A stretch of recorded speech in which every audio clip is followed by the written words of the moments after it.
अस्सलाम वालेकुम। KC100 की बात कर लेते हैं तो आप लोगों के सामने आज KC100 की परफॉर्मेंस कैसी रही है आप लोगों ने खुद देख ही लिया कि 60,000 का भी सपोर्ट लेवल KC100 ने ब्रेक करा और गैस प्राइस बढ़ने की वजह से भी KC100 में एक सेलिंग प्रेशर बढ़ चुका था। इसके अलावा इलेक्शंस जो हुए हैं उसके नतीजे भी अब तक नहीं आए कि कौन सी गवर्नमेंट आ रही है, तो इस वजह से भी मार्केट में एक प्रेशर दिखने में आया और KC100 से 1100 से जायद पॉइंट्स भी निकले और 23 से फिर इंडेक्स नीचे की तरफ ही आता रहा। 60,000 के भी सपोर्ट लेवल को KC100 ने ब्रेक करा है। आप लोगों के सामने चार्ट्स भी आ रहे हैं। 59,700 पे फिर KC100 आया है। वहां पे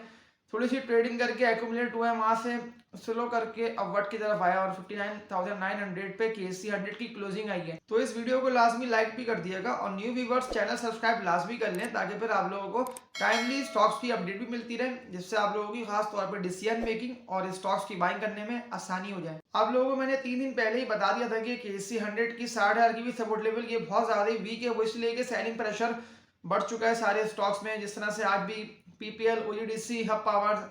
SNGP सारी कंपनीज के स्टॉक्स में ही सेलिंग प्रेशर बढ़ चुका था, तो इसीलिए फिर मजीद प्रेशर बढ़ा है KC100 के सारे स्टॉक्स में भी। गैस प्राइसेस बढ़ जाने की वजह से ज़्यादातर कंपनीज को परेशानी का सामना हुआ, तो कुछ कंपनीज के लिए बहुत ज़्यादा ही फायदेमंद था, जैसे कि ईफट कंपनी का। अगर मैं ईफट की बात कर लेता हूँ तो आप लोगों के सामने ईफट की परफॉर्मेंस है, कितना ज़्यादा अच्छा पेआउट भी ईफट कंपनी ने दिया और आज भी जो ईफट का रिजल्ट आया बहुत ज़्यादा अच्छी कंपनी की अर्निंग्स और सेल्स भी आई और ईफट ने 8 रुपये का डिविडेंड और पेआउट भी अपने इन्वेस्टर्स को दिया। तो लॉन्ग टर्म के हवाले से ईफट कंपनी का स्टॉक बहुत ज़्यादा ही बेस्ट है। एग्रो ग्रुप में आप लोग बिल्कुल लॉन्ग टर्म के हिसाब से एकोमुलेट कर सकते हैं।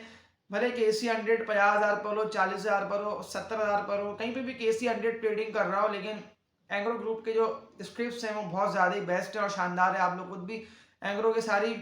कंपनीज की जो वीडियो मैंने अपने इसी चैनल पर ही अपलोड करी है, तो आप लोग बिल्कुल उन सारी कंपनीज की वीडियो को भी जाके वॉच करके देख सकते हैं कि मैंने आप लोगों को इसीलिए एग्रो कंपनीज के स्टॉक्स रेकमेंड किए थे कि ये बहुत ज़्यादा ही बेस्ट और स्ट्रॉन्ग स्क्रिप्ट्स हैं। तो आज भी आप लोगों ने खुद देख ही लिया कि ईफट कंपनी का स्टॉक 130 से भी ऊपर गया, जबकि एग्रो कॉर्पोरेशन में भी सेलिंग प्रेशर था बहुत सारी कंपनीज के स्टॉक्स में। सेलिंग प्रेशर बड़ा पता है, लेकिन ईफट का जो रिजल्ट आया था तो इस वजह से ईफट का स्टॉक तेजी से अपवर्ड की तरफ ही गया। तो अभी तो KC100 जो है वो 58,000 पे आ सकता है, यानी कि 58,000 इंडेक्स का सपोर्ट लेवल है। आप लोगों के सामने के थंबनेल भी आ रहा है। मैंने तो 3 दिन पहले ही आप लोगों को बता दिया था कि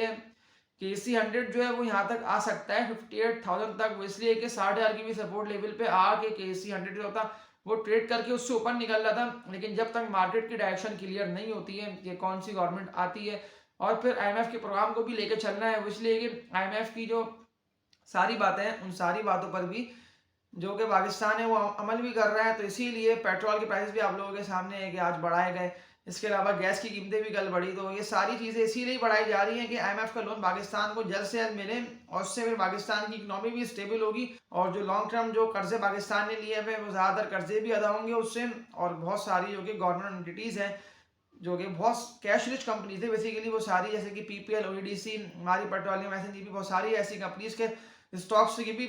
23 से अपवर्ड की तरफ होंगे। और जिस तरह से अभी KC100 के सारे स्टॉक्स में और इन सारी कंपनीज का जो कि मैंने आप लोगों को नाम लेके बताया, तो इन सारी कंपनीज के स्टॉक्स में बाइंग जनरेट हुई थी। इस 20-25 हज़ार पॉइंट्स की तेजी में सारे स्टॉक्स 23 से बढ़े थे, लेकिन ये अभी आके रुक इसलिए गए क्योंकि अभी बहुत सारी बातें क्लियर नहीं होना है। इन सारी कंपनीज का डेट भी बहुत ज़्यादा ही है, तो जैसे ही पाकिस्तान को IMF का लोन मिल जाता है तो इन सारी कंपनीज के स्टॉक्स में आप लोग बिल्कुल तेजी देख सकते हैं। लेकिन KC100 की जो मैंने आप लोगों को बताई कि 58,000 की एक मजबूत सपोर्ट लेवल है बेसिकली, लेकिन ये मजबूत सपोर्ट लेवल भी 58,000 का KC100 का ब्रेक हो सकता है, इसलिए कि इंटरेस्ट रेट बहुत ज़्यादा है, हाई पर है, यानी कि 20-22% से ऊपर पर ही इंटरेस्ट रेट है। तो मजीद अगर इंटरेस्ट रेट बढ़ जाता है, इसलिए कि ये सारी कीमतें बढ़ जाएंगे, गैस प्राइसेस, इलेक्ट्रिसिटी, ये सारी चीज़ें बढ़ जाएंगे, पेट्रोल के रेट भी बढ़ रहे हैं, तो इससे इन्फ्लेशन बिल्कुल बढ़ेगी, महंगाई बढ़ेगी इससे। तो पॉसिबिलिटी है, मुमकिन है कि इंटरेस्ट रेट भी बढ़े। लेकिन इंटरेस्ट रेट बढ़ता है तो उससे बहुत सारी कंपनीज हैं जिन्होंने लॉन्ग टर्म डेट्स लिए हुए हैं, तो इन सारी कंपनीज की जो अर्निंग्स हैं वो जाहिर सी बातें कम होगी, कंपनीज की सेल्स भी यानी कि कम हो जाएगी। और जिस तरह से ये सारी कीमतें बढ़ी रही हैं तो इससे फिर कंपनीज की यानी कि प्रोडक्शन भी बहुत ज़्यादा ही मुश्किल आएगी कंपनीज को। तो खुद आप लोगों ने देख ही लिया कि पिछले 1-1.5 साल में बहुत सारी कंपनीज ने अपने प्लांट्स भी शट डाउन करे, प्रोडक्शन भी कम हो गई थी, इसलिए कि कॉस्ट ऑफ डूइंग बिजनेस बहुत ज़्यादा ही महंगा हो चुका था। स्टॉक्स की बात कर लेता हूं तो आप लोग फिर लॉन्ग टर्म प्लानिंग के हवाले से स्टॉक्स को एक्यूमुलेट करा करें और खास तौर पे जो पैनी स्टॉक्स है ना उससे आप लोग लाजमी निकल जाए। मैं आप लोगों को इसीलिए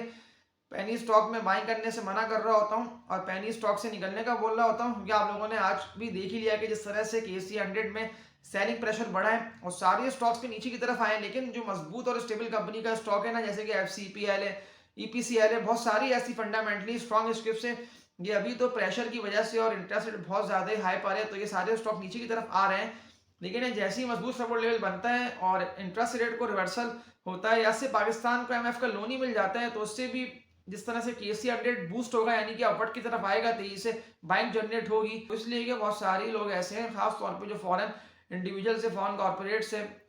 उन्होंने बहुत सारी मजबूत कंपनीज के स्टॉक्स को हाई साइड के ऊपर बाय करा हुआ है। तो बिल्कुल फिर उन स्टॉक्स से भी निकलने का उन लोगों को मौका मिलेगा। तो केसी 100 यकीनन जैसी पाकिस्तान को लोन मिल जाती है आईएमएफ की, तो फिर एक बूस्ट और एक पुशअप जनरेट होगा और तेजी से केसी 100 के सारे स्टॉक्स अपवर्ड की तरफ आएंगे और आप अपने मार्केट को बढ़ता हुआ देख सकते हैं, यानी कि फिर 65,000 का लेवल भी केसी 100 ब्रेक कर सकते हैं, लेकिन ये तो लॉन्ग टर्म में जाके होगा। लेकिन अभी इस वक्त इनिशियल बेसिस पे जो आप लोगों के पास फाइनेंशियल स्टेबल कंपनीज के स्टॉक्स है ना, अगर ये थोड़ा बहुत भी ऊपर आते हैं ना, पीपीएल, ओईडीसी या पावर कंपनी, तो बिल्कुल आप लोग फर्स्ट टाइम तो इन सारी कंपनीज के स्टॉक से प्रॉफिट को पक्का लाजमी कर ले अगर आप लोग ट्रेडर हैं। लेकिन अगर आप लोग लॉन्ग टर्म इन्वेस्टर्स है ना, तो फिर आप लोग इन कंपनीज के स्टॉक्स को होल्डिंग करके छोड़ दें, इसलिए कि ये सारी कंपनीज के स्टॉक्स जो है वो डिविडेंड्स और पेआउट्स भी दे रहे होते हैं, जिस तरह से ईफर्ट कंपनी ने दिया, एग्रो कॉर्पोरेशन ने दिया, ईपीसीएल ने दिया, बहुत सारी कंपनीज के स्टॉक्स हैं। एग्रो ग्रुप के अलावा भी बहुत सारी कंपनीज हैं, जैसे कि पावर कंपनी है, एसएनजीपी है। बिल्कुल फिर आप लोगों की इन्वेस्टमेंट बहुत ज्यादा ही अच्छी रहेगी, लेकिन अगर आप लोग ट्रेडिंग करने जाएंगे तो मार्केट बिल्कुल आप लोगों को हरवा देगी। मैं इसीलिए आप लोगों को ट्रेडिंग करने से मना कर रहा होता हूँ जिस वक्त मार्केट बहुत ज्यादा बुलिश ट्रेंड में दाखिल हो जाए ना, और हर तरफ से यानी कि पॉजिटिव न्यूज आ रही हो और फिर मार्केट तेजी से अपवर्ड की तरफ ही जा रही हो, यानी कि फिर एक बुलिश ट्रेंड दिखने में आ रहा हो, तो फिर उस वक्त आप लोग स्टॉक में चढ़ जाया करें। इसलिए कि वॉल्यूम्स बहुत ज्यादा ही बन रहे होते हैं और ज्यादातर लोगों के हाथों में यानी कि अच्छे खासे वॉल्यूम के साथ स्टॉक आए हुए होते हैं, तो आप लोग फिर खुद देख रहे होते हैं कि लोग भी ट्रेडिंग कर रहे होते हैं, यानी कि बाइंग सेलिंग चल रही होती है और फिर स्टॉक सारी तेजी से बुलिश ट्रेंड में जा रहे होते हैं और अपवर्ड की तरफ जा रहे होते हैं। लेकिन जो फाइनेंशियली स्टेबल कंपनी का स्टॉक होगा ना, तो वो फिर तेजी से बढ़ेगा और एक सपोर्ट लेवल बनाता हुआ ऊपर की तरफ जाएगा, जैसे कि सासगार कंपनी का स्टॉक है। आप लोग भी खुद जाके पिछली वीडियो को भी वॉच करके देख सकते हैं कि मैंने सासगार कंपनी का आप लोगों को जो बताया था, जो कि टारगेट था उसका प्रॉफिट पक्का करने का, वो था 265 रुपए का। तो आप लोगों ने खुद देख ही लिया है कि 245 से 265 रुपए, यानी कि 20 रुपए तेजी से अपवर्ड की तरफ ही गया। एक सवाल आया था मेरे पास कि सासगार कंपनी का जो है वो फिर उसका लॉन्ग टर्म टारगेट क्या है, तो मैंने बताया था कि जो कि सासगार कंपनी का लॉन्ग टर्म टारगेट है वो 265 रुपए का, यानी कि ये फर्स्ट टारगेट है इनिशियल, लेकिन स्टॉप लॉस लाजमी लगा लिएगा। तो आज भी आप लोगों ने खुद देख ही लिया है कि सासगार कंपनी का स्टॉक 265 रुपए तक गया। बहुत सारी ऐसी कंपनीज है, लेकिन सासगार कंपनी की बात कर रहा हूँ तो 50-55 रुपए से बता रहा था सासगार कंपनी का स्टॉक, लेकिन 50-55 रुपए से तेईस से बुलिश ट्रेंड में दाखिल होता हुआ सासगार कंपनी का स्टॉक अपवर्ड की तरफ ही गया। 50 का 100, 100 का 150, 150 का 200, 250, 255, 265 रुपए तक चला गया। लेकिन अभी बिल्कुल प्रॉफिट को पक्का कर लिया है, तो वो ज्यादा बेहतर है सासगार कंपनी के स्टॉक में। तो इसके अलावा भी बहुत सारी ऐसी फाइनेंशियली स्टेबल कंपनीज के स्टॉक्स है, मेरे इससे पहले वाली वीडियोस को भी आप लोग बिल्कुल जाके वॉच करके देख सकते हैं कि मैंने आप लोगों को सारी ऐसी फंडामेंटली स्ट्रॉन्ग स्किल्स बताए रखे हैं। और खास तौर पे स्टॉप लॉस का मैंने बताया आप लोगों को इसीलिए दिया है पिछली वीडियोस में कि आप लोग स्टॉप लॉस को लाजमी लगा भी लिएगा। आप लोगों के सामने ये दोनों थंबनेल्स आ रहे हैं, तो इन दोनों में मैंने कंप्लीटली स्टॉप लॉस का बताया हुआ है कि स्टॉप लॉस क्या होता है और स्टॉप लॉस लगाना बहुत ज्यादा जरूरी है। तो आप लोग फिर इन दोनों वीडियोस को भी लाजमी वॉच करके भी देखें। और इसके अलावा जो आप लोग मेरी वीडियोस देख रहे होते हैं ना, उनको आप लाजमी लाइक भी कर दिया करें, और जो भी न्यू व्यूअर्स जो कि वीडियो वॉच कर रहे हैं वो इस चैनल को सब्सक्राइब भी करें, ताकि पर आप लोगों को इस तरह की अच्छी और बेहतर वीडियोस टाइमली मिलती रहे। तो वीडियो को लाइक और चैनल को सब्सक्राइब लाजमी कर दिया करें। तो तब तक के लिए अपना ख्याल रखिएगा। अल्लाह हाफिज।